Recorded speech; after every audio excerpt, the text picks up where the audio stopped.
Ho, ho, ho, welcome to the Upland Nation podcast. Yeah, if you're listening to this the day it drops, it's the night before Christmas. All through your house, well, never mind. I know you're just laying plans for the last part of the season. Hopefully you've made your list and checked it twice as well. But Merry Christmas to you, no matter what. Got an interesting show in store for you at this time. A solo venture by myself. Never really gotten deep into the chukar hunting culture and the world from a practical standpoint. We're going to go on a chukar hunt to one of my favorite places in the Great Basin that's out here in the west between Nevada and Utah and down into California. So a couple of weeks ago, I had a real interesting time down there, and I thought it would be fun to maybe just lay a first-hand report on you, give you the play-by-play. You might learn a little bit. You might get a fix if you haven't been out enough, and find out what trips my trigger and maybe yours too, beyond the tailgate photos. But that's not all. My Christmas present to all of you. Multiple chances in the next few months to win all sorts of great prizes. In our Word of the Week drawing, part of the Fur Feathers Friends initiative, which is just getting warmed up. This week, for the Word of the Week, a chance to win a Sage and Breaker shotgun cleaning mat, a $255 value. Your last chance at that prize we awarded in January. There'll be another prize then, so get ready. And our Handle It segment is now called Fix It. And I've got a hunting strategy, which, of course, I was reminded of on that chukar hunt I'm going to talk about a little bit today. So stick around for all of that. And who knows what else out there. What you're thinking. Yeah, from the Upland Nation Index survey. If you haven't taken it yet, still got a few days left. So please do. If you've got the email, you know where the link is, do it, and we'll talk a little bit about some of the preliminary results and where you're going, what you're doing, and that sort of thing coming up right here on the Upland Nation podcast. It's made possible by Purina Pro Plan Sport Dog Food, MidwayUSA.com, TruLock Choke Tubes, Mid-Valley Clays and Shooting School, Pointer Shotguns, and Sage and Breaker Gun Care Products.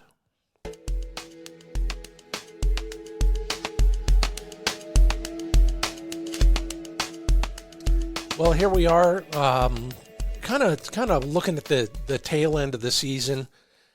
Still good, having a great one, but did want to gripe a little bit. You know, I wish agencies, conservation agencies, land management agencies would get their act together. Last year, you might remember, at the last minute, the Nevada Department of Wildlife cut off the first week of the chukar season, made it a youth season. I got nothing against youth seasons. Just give me a little bit more notice next time. And of course, this year, what'd they do? Well, they restored it, but they took away a week at the other end of the season. You know, don't we elect people who can fix that kind of stuff? Anyway, yeah, it could be worse, but I'll tell you, I've really, really loved having an extra week or more to hunt just down there across the border.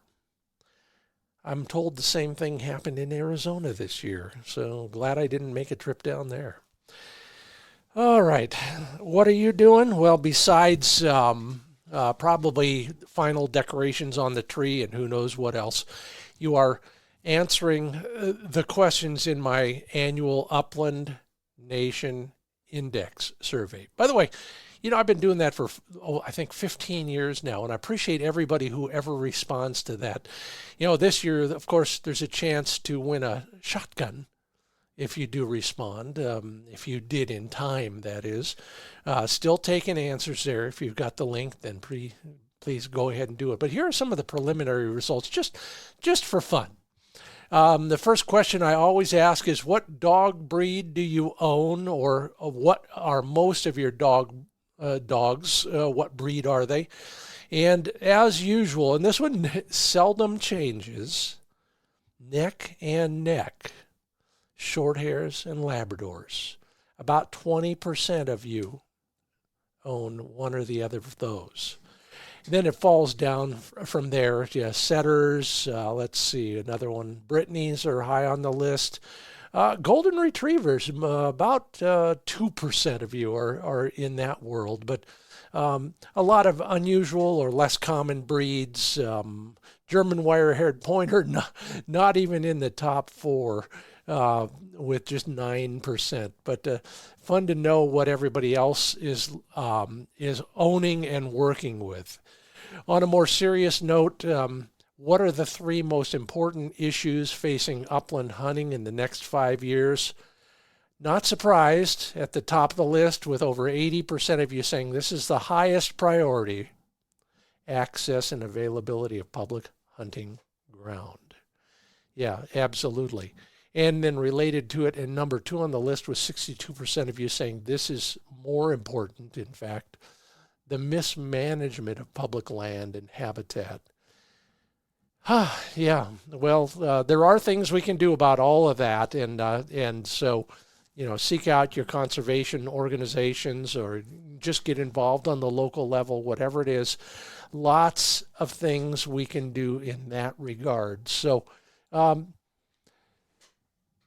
have more results in that world as we get down to the nubs in terms of closing that out at the end of February.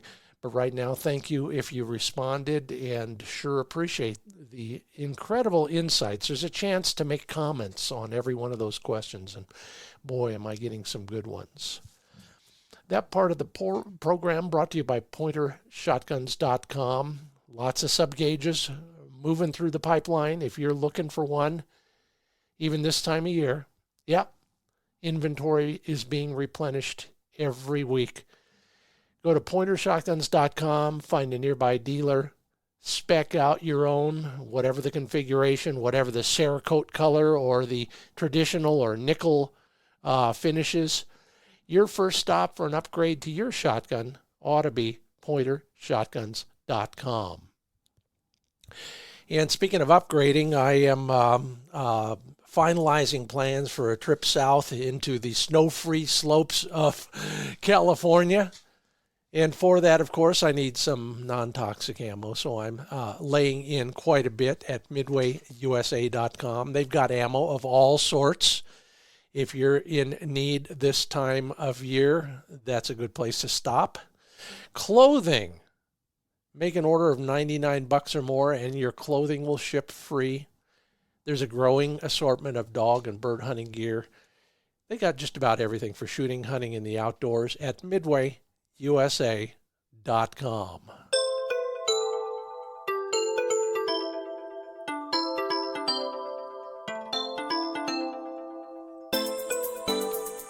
Well, get a lot of interest every time we do something regarding chukar hunting, from the pro guides to the dog trainers who specialize in that sort of thing. And of course, just people who want to go. I get emails regularly from folks looking for a place to go, and as important as that, someone to take them. And so, I'm not going to talk about those today. I'm going to give you a taste of what a typical chukar hunt looks like, at least in my world. Now, other people may have a different experience, but this, I think, is pretty much kind of the quintessential version of one. I'll touch on a few of the interesting things that have happened, and for this, I'm just going to my journal for the last chukar hunt I did, somewhere down there between Oregon and Nevada, with a little bit of California worked in that general area, the Great Basin. Look on the map, figure out where it is. We're on the western side of it. Interesting because it is a place I've been to a lot. Let me just put it that way. Have been going there for a long time, but I have been exploring places that I've never been to before. And that's been kind of my goal for the last 5 or 6 years now, is to find new spots. And I thought a neat kind of exercise in that world would be to go to a place I know, the town of 16, is a nice place to headquarter, and they know me, I know them. We have a good time together, and I can use it as a home base for so many places. You can go north, you can go south. There's two major mountain ranges that I hunt while I'm down there. There's a massive desert, and if you go east far enough, there's even more hunting. Beautiful place. The Great Basin is a sump, if you will. All the streams that run into it go there to die. There's no outlet. Nothing runs from there to the sea via any of the other major rivers. So it's got its own character. It's high desert, sage, some juniper trees, a lot of sand, coyotes and mountain lions. Heard another mountain lion story while I was there. Big sky, one of the darkest places in the lower 48 states, and deserted for all intents and purposes. And that's one reason the Chukars live there. That's one reason we go there. It's all of that, and then the magic of knowing that hunters have been visiting that area for thousands of years.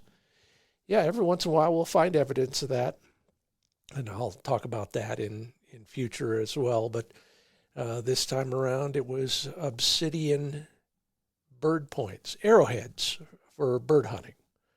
Way back in the day, that's how you did it, and you lost a lot of those arrowheads. You lost the whole arrow because you were shooting at a duck or a goose on what is now a dry lake bed, but back then was full. And sure enough, in camp, somebody pulls one out of their pocket, and it is beautiful. Slightly asymmetrical, but once you've napped an obsidian arrowhead, you're not going to throw it away unless it's virtually unusable. It's about an inch long, a little bit more than an inch. A little bit wider than many of the arrowheads I've seen out there. Glossy black, of course, and shaped as are most arrowheads with that classic, I don't know what to call it, notches at the bottom. So it's what they call a Clovis or more recent arrowhead than some that we're finding now, but still fun, pretty cool. Enough about camp. Let's go on a hunt. So I got there in the afternoon, was able to, one of the joys of my new strategy is once camp is put together and we're ready, if you got an hour or two, you can sneak out and do something fairly close by. And so I did, knowing that we might just hit, not chukars, because I didn't have time to go up into the hills, but one of these creeks that often has quail. Now, this is a place I hunt a lot, so we didn't start in the new place, but we did explore some of those. This one just needed Flick to get out and stretch his legs, and so did I. So this one I've been to many, many times over the years, have seen it change in so many ways, been the victim of massive range fires. Oh, there's always an avalanche of one sort or another. Now it's in a wilderness area, so there's no driving up the old road, and it's a little bit more quiet, a little bit less frequented than it used to be. But there's almost always a quail covey or two, and sure enough, that's how it turned out for us. So our chukar hunt started with quail.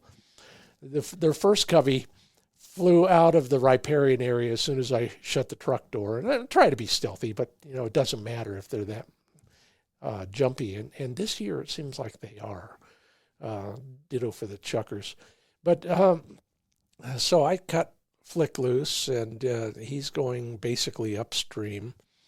And the birds are all getting up real far in advance of us. Maybe they're hearing us. Maybe it's something more subtle than that. But they're blowing out left and right and going up the hills. And Flick's doing his best. He's not being a bad bird dog. He's just being a dog. And these birds are flying at 100 yards. But at one point, he did hit a point. And I got up in time. That bird flew from way up. I mean, he was 120 feet up that draw. And lucky for me, the single bird that came out of that point flew downstream instead of upstream. So while I'm sitting there trying to catch up to Flick on point, the bird's already gone, but he flew my way, hard right to left crosser. I just waited. It was kind of a pass shot, and how many times you get that opportunity on quail? And these are valley quail, by the way. But anyway, first bird of the trip, hard right to left crosser, boom, on the ground. Great way to start. I'll take that any day. We're back heading further upstream after that. And let me just describe this creek. It's incredible. Imagine a fairly steep canyon with massive rocks at the top. The canyon was formed because all of the earth from that was covering all those basalt boulder column rock formations. It eroded down and made a valley, maybe a half mile across. But when you get down to the bottom, it's 50 yards wide with a small creek running through it. And this year, all the creeks are running. That's one indication of how much precipitation they had last winter, because most of those creeks start as springs way up high. So at the bottom is the riparian area, which is about 20 yards wide. Creek in the middle, about 5 or 8 feet total. And then alder trees up to about 25 feet. A few cottonwoods here and there, old gnarled cottonwoods. They're all bare and looking like, the Wicked Witch of the West's arms reaching into the sky. We see a lot of green, low-growing stuff along those creeks. And then after that fire, which basically burned up all the sagebrush, the tumbleweeds, officially I think they're called Russian thistle, have taken over. This time of year, they've all detached and have been blown down into the creek bottom. And that'll enter into the hunt in a little while. But this is the creek these days, and this is where the quail are hanging out. And in years past, so have the chukars. So I never, ever move too fast when I'm going up that creek. As we are walking upstream, I hear this funny sound from behind me, and I turn around, and there is some guy riding his electric mountain bike up the old road. We had a great chat. He's never been up in that country before, just exploring, not a hunter, just one of the semi-permanent local residents down in the nearest town. But he did give me pause in that he allowed that he's a pretty avid cave explorer. And he and some other folks in that world were exploring a cave up a little bit further north from us that I knew about but I've never been to. And they literally had to rappel down into this cave. That's how steep it was. And my God, I've heard it before, but I didn't hear it firsthand until that trip. At the bottom of that, there was a lost bird dog. Yeah, he was pretty gone by then, but at least they found him. And good on them, and hope that dog survived. It kind of makes you wonder about being a little bit more paranoid, and I'll talk more about holes in the ground as we get deeper into this hunt. He carried on. We went further upstream. Sure enough, another point. And, the vegetation is so thick, and if you're on the opposite side of the stream, you have no idea, except for your GPS collar, that your dog's on point. And sure enough, Flick was on point again, further upstream. Now this was a good one. I knew where he was. I could see. I could figure out where I could get to a high point and actually try to find a way across that creek. I ended up not being able to. But at least I got to a spot where I was above the tallest brush at that point, because it was another one of those hard left or right crossers this time. Another single, which is good for me because I have so much trouble shooting anyway. Just focus on one, not one out of a covey flush. And dropped it in the old road. So I'm 2 for 2 on a short quail hunt. Flick was at a spot where he could just follow the gunshot after that, and while I never could get across, he got across real fast, brought that one back to me, and we were on our way. It was getting dark, so we were heading back when he slammed a point again on the other side of the creek. But I could see him this time. As I see him hit that point, I started looking for a way through the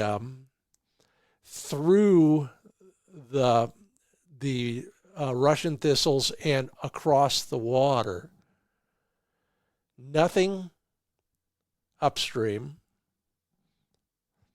The only crossing downstream was about 40, 50 yards downstream. So I'm thinking, okay, I could get down there, but by that time that happens, if these birds are true to form, and this one had probably been busted earlier, that bird's long gone. So I, again, backed up, got to a high spot on my side where I could get a nice, clear field of fire. Watching Flick, he is rock solid, pointing upstream at the one rabbit brush shrub where that bird is probably hanging out. As I stand by, I'm looking around, and of course in this volcanic region, I'm standing in the only spot without a rock to throw into that bush. So I back up a little higher, look around, always looking at Flick, always looking at the bush, back up a little more. I finally find a rock. First rock, way off base. Second rock, hits the bush, nothing. Then from behind Flick, a snipe gets up and flies right over him and upstream. That's what triggered the one male valley quail who took a hard right out of that bush and headed upstream himself. Well, I was in the right place at the right time. Yes, indeed, 3 for 3 on that short quail hunt on one of my favorite creeks. It was incredible, and probably a good place to stop and let you consider maybe coming out our way and visiting sometime. That was a quail hunt. I know I touted this whole podcast as a chukar hunt, but the joy of this sport, especially out there, is almost everywhere you find chukars. If you go downhill, especially towards water, you'll probably find valley quail here in the Northwest, at least. And it was a heck of a warm-up to a wonderful 3-day hunt, which we'll talk more about after the break. We'll also have the Fix It segment, formerly known as Handle It, talking about habitat there and hunting strategy. And don't forget our word of the week, a chance to win a Sage and Breaker shotgun cleaning mat, at least this month. Next month it'll be something else. So pay attention for the word of the week. This segment of the show brought to you by HighVisSites.com. I got to tell you, that last quail of the day I just talked about, it was dusky. It was, the end of shooting hours. We were in shadow the whole time, but my high-vis sight, that interlocking light pipe system, allowed my subconscious to see the muzzle as I was focused on that fast-moving, downhill-going quail. Hey, it worked. It worked 3 times that day.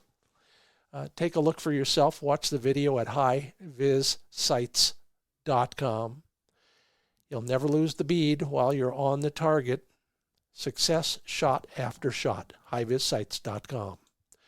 And as I said, keep your guns clean and functioning well with products from Sage and Breaker.com. In addition to that great shotgun cleaning mat, they've got all sorts of handgun cases, a lifetime warranty on virtually everything except, well, the stuff you spray and pour and rub. But those are the things I'm using every day. It was a little damp because it was so cold. We were getting condensation on our shotguns, so we use a lot of that CLP from Sage and Breaker.com. Sign up for the mailing list so you don't miss out on future sales and new products. Sage and Breaker.com.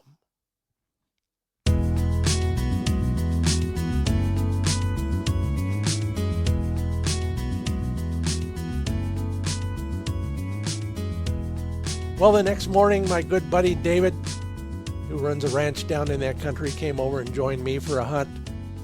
And we headed for one of those spots that I wanted to go to and was turned away by the mud and the bad driving, let alone the lousy walking, the last time I was in this country. I'm Scott Linden. This is the Upland Nation Podcast. We're on a chukar hunt now. Yeah, and this is one of those places, I tell you, I mark them on my online mapping app with an icon of a Sasquatch because I'm going to go there someday and check it out. But I'm always driving past going to somewhere else that I know a little bit better. Well, this one I didn't know at all, but I was intrigued from my last aborted visit. And I'm glad we went. Over to our left as we're going up the really bad road is a structure in the middle of nowhere that I'll touch on a little bit later. But that intrigued me. But more importantly, we headed up towards what looked like some pretty good chukar country.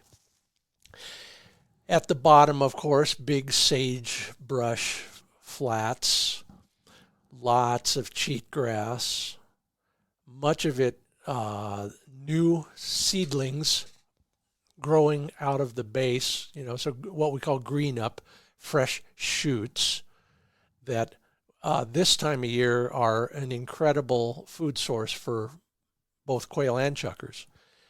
But all of those flats are sloping upward to some incredible, stunning pinnacles of volcanic rock. Craggy here, rough and rugged there, steep canyons nobody could walk up without a rappelling rope and maybe a helicopter.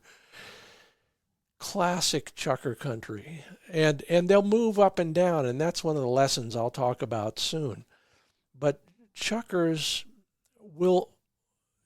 they'll move largely based on pressure, and there's been a lot, food sources, and water sources. Early in the season, what they call free water, streams, water troughs, guzzlers, that's critical. But this time of year, not so much. There's either rain, and that's catching in little rocky basins, or the food sources have moisture, or the snow melt. And there was just a touch of snow here. There, you'd be looking at a slope, and the north-facing slope looked pretty white. When you got there, it was very, very light snow cover and frost. The south-facing slopes were bare ground, and in fact, quite often dry ground, which is the whole reason we went back there. Last time I was there, it was nowhere near like that. So we're starting at the bottom, walking up through the sage, hoping against hope that maybe some birds are down low. Flick is working pretty hard, covering a lot of ground. In fact, on this trip, he averaged about 25 miles a day. I don't know if you track that kind of stuff, but Flick will do about 3 to 4 to 5 miles for every 1 mile I walk, depending on the terrain. And this was wide open, so he's just streaking from left to right, and you can tell he's really having a good time. You know, your dog can't really smile. They don't have the musculature for that, but you know they're happy by the way they move. Yeah, that's exactly what he looked like, and boy, was it fun to watch. I would have rather watched him slam into a point, but that didn't happen for quite a while. We started moving up that hill, and by the end of it, we had pulled about 900 vertical feet, and that takes a while. The footing gets worse as you go up because it gets steeper and steeper. And like I said, with pressured birds like this, you're better off standing still and looking and listening. And they were calling. They were still, 200, 400 feet above us, but they're calling. So we're continuing to motor our way up there in low gear. But even as stealthy as we could be, they're watching us. Yeah, there's always a sentry, and if on a slope like that, everybody can see everybody. And they're also watching Flick get closer and closer. Oh, and then did I mention the pair of Cooper's hawks? Yeah, they were circling above them as well. And sometimes that's a good thing, sometimes it's not. But in this case, all of those factors together actually boosted 3 different coveys of chukars off the top of the hill and down toward us. Not just exactly toward us, but aiming towards us, then hooking around. Chukars are an interesting bird, and quail will do the same thing to a great degree. They will fly downhill quite often, and then they will make a turn and go around something, a rocky point or a thick vegetative area, and put that between you and them. But at least we kind of knew the direction they were going, and we knew they were lower now, and in fact they might be lower than us, which is always a good sign. So we're off to the races. Flick is too far off to the races and gets on a ridge and slams a point. And it's one of those, you wish you had the time to take a picture because it was skylit. The sun behind him, that kind of glow around him from the guard hairs on his coat. But these are scared birds that are probably not going to stay. They land in open country and then they head for whatever cover they can find. So we're laboring up the other side of this ridge, and I get there before David, and sure enough, as soon as I crest the ridge, the birds go off the other side. Didn't even get a chance at a shot, but welcome to chukar hunting. That's what it's all about. Great view, excellent country, behaving well in that the ground was dry. That kind of stuff matters sometimes. So we continued down the spine of this ridge because, a lot of birds went in that general direction. And quite often, they'll just waddle down the top of that ridge toward better cover because it's exposed. It's mainly soil and smaller rocks. If at the end there's a big pile of rocks of one sort, they might hang in there, or they might just keep going further down into a basin that's covered in sagebrush. So we keep following down, and sure enough, get another point from Flick right on the lip of a big rock pile. I get to the top. The birds fly off the top, dropping down immediately. One shot, one miss. I look at David, starting to make my excuse, when another one gets up behind him. He does a 270-degree pivot and drops that bird rag dead. So luckily, Flick got a little bit of positive reinforcement. He's been working hard, and he worked hard the whole way down that hill. We got 3 or 4 more finds, but birds were so skittish that we never really got a good shot. Not to say I didn't shoot, not to say that David didn't shoot, but those birds were getting up a little bit too far away for anything but I guess the wrong foot, out of breath kind of shots. Luckily, we used David's dead chucker a couple times because Flick had done such a great job. When we miss, I'll just quite often hide a bird somewhere, and he doesn't know any better. He thinks I did shoot it, and he gets a retrieve. And so that's something that I'm trying to be more cognizant of, but it requires somebody to shoot a bird first. Okay, you're listening to the Upland Nation podcast. We're on a chucker hunt where most of the chuckers were jumping way farther from us than they would have been 2 months earlier. I'm Scott Linden, and this is kind of how it goes. By the end of that walk, we did put a few more birds in the bag. Once they get into that thick sage at the bottom of a hill, they will hold better for a dog and for stealthy hunters. But they will jump early if you're not careful about approaching them.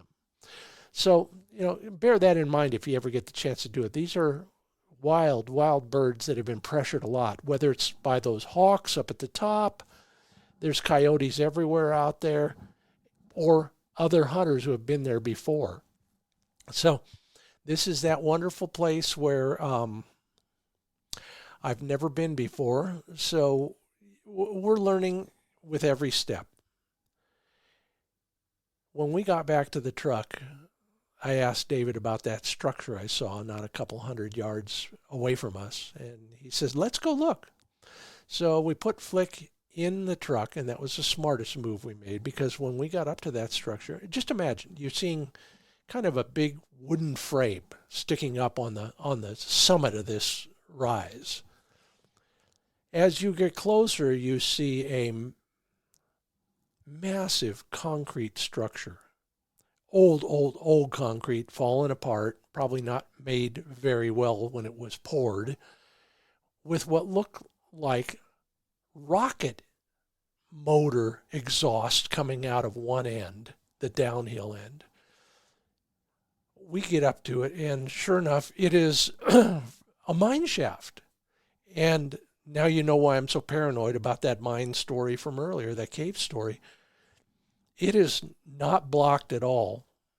We looked down into it. David threw a rock. It's got to be 50 feet down to the bottom. And then it went south and north from there, other shafts going horizontal. There's an old rickety wooden ladder and a set of rails going up this steep mine shaft. There's a donkey engine, abandoned, of course, at the top on that, what they call a head frame, that part I described earlier. That cabled up ore cars out of the bottom of there and dumped them into something, which then dumped it into this big concrete structure, which probably smelted some sort of ore out of it.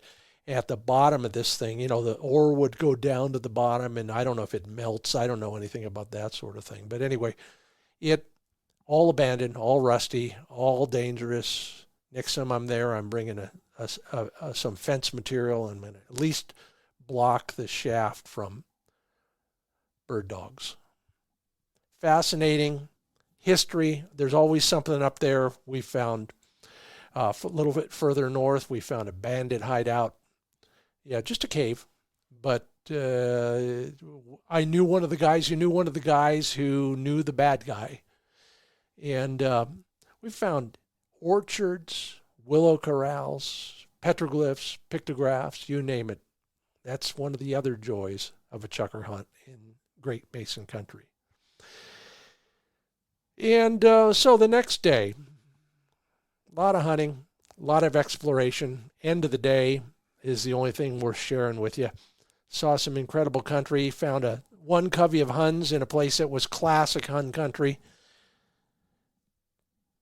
Bunch grass, big bowls, 1,000-yard wide grassy bowls.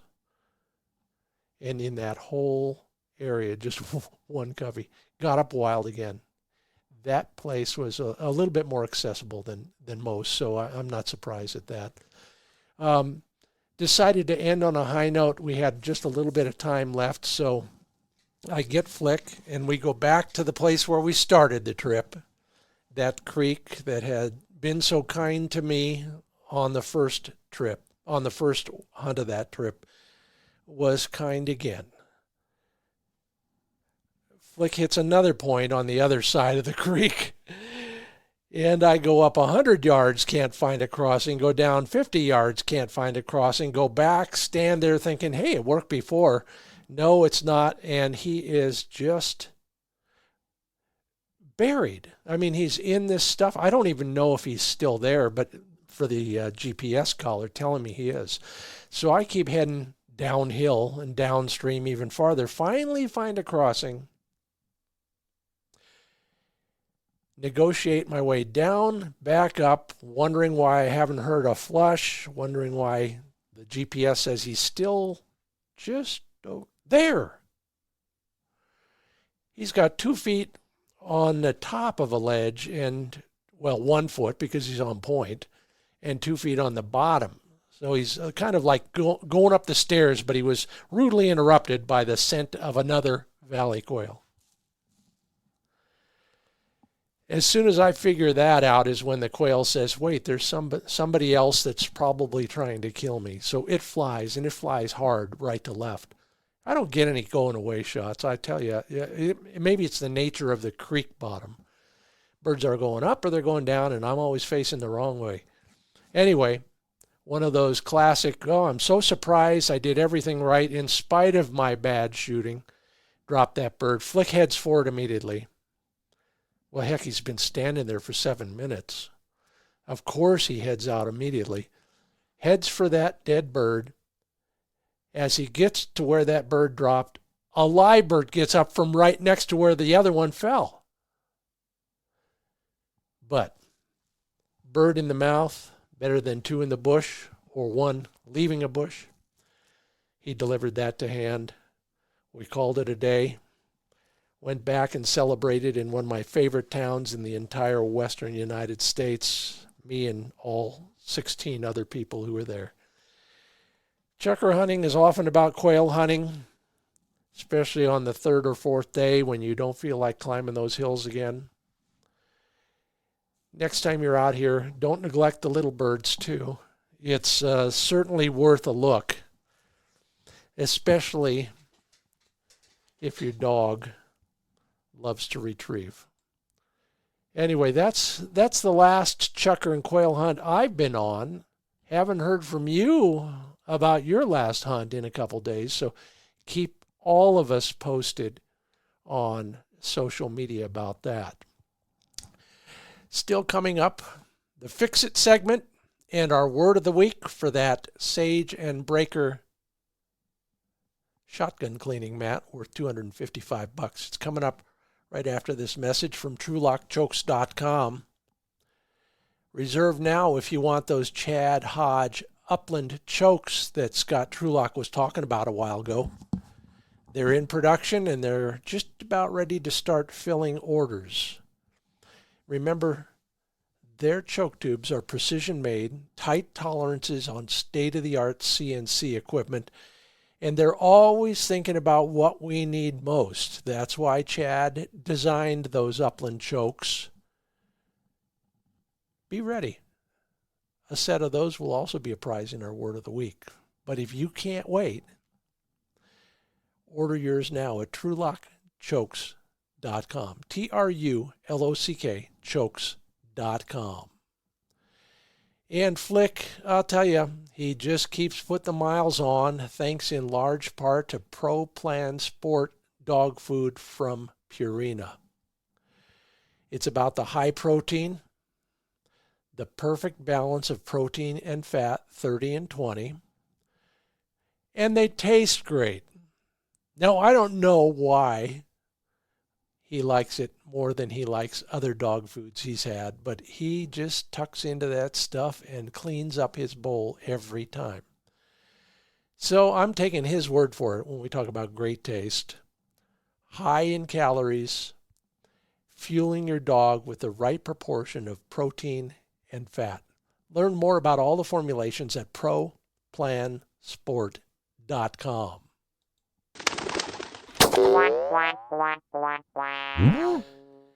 Well, Fix It is the name of the segment now, so that I can offer up suggestions based on a lot of the questions I get. And I've talked today a lot about birds being scattered. This time of year, they're moving around because they're seeing a lot of hunter pressure, predators. Yeah, we found mountain lion tracks on that chukar hunt. Talked about the hawks, but also because there's moisture in places there wasn't before. Early in the season, the cliche, especially with chukar hunting, is hunt near water, because they have to have water once or twice a day. That's a lot of times quite true. But once it rains a few times, or there's some snow on the ground and the snow melts, all of a sudden everything's not coming up roses, although it could be. Found a lot of wild roses. It's coming up green. It is feed and moisture in the same bite. And if you open up a bird you've shot in chukar country this time of year, look in the crop, it's mainly green grass. Probably cheatgrass shoots, but it could be anything else. And there's the lesson. This time of year, look for places that have green feed on the ground. It might be very low growing. In fact, in a lot of places, it may not be cheatgrass. It may be just little wide, what do we call them?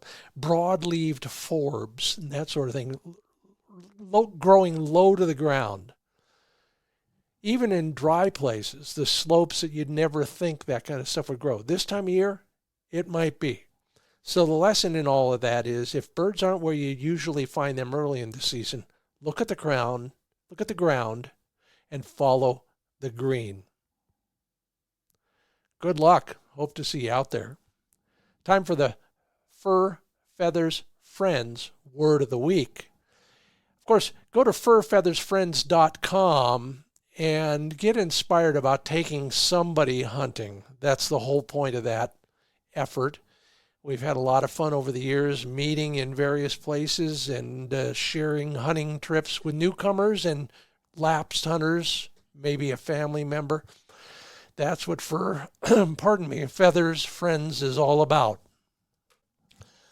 And to make it worth your while to consider bringing somebody along, we're warming up for the big kickoff by giving away a monthly prize if you enter to win by telling me what the word of the week is. Every week, another chance to win. Every month, another big prize. This month, Sage and Breaker cleaning mat, $255 value.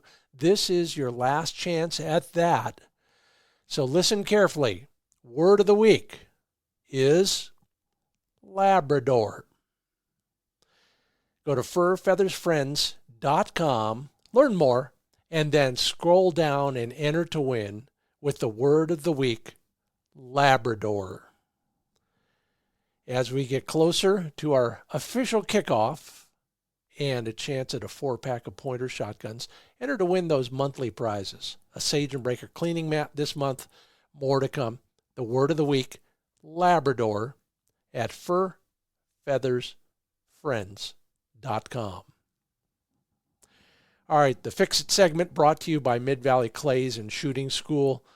Go read some of the posts in the blog by Vandy Fiedler talking about gun fit and all the other aspects that I've talked about so much that she has helped me with. Go to midvalleyclays.com, and while you're there, browse their inventory of shotguns.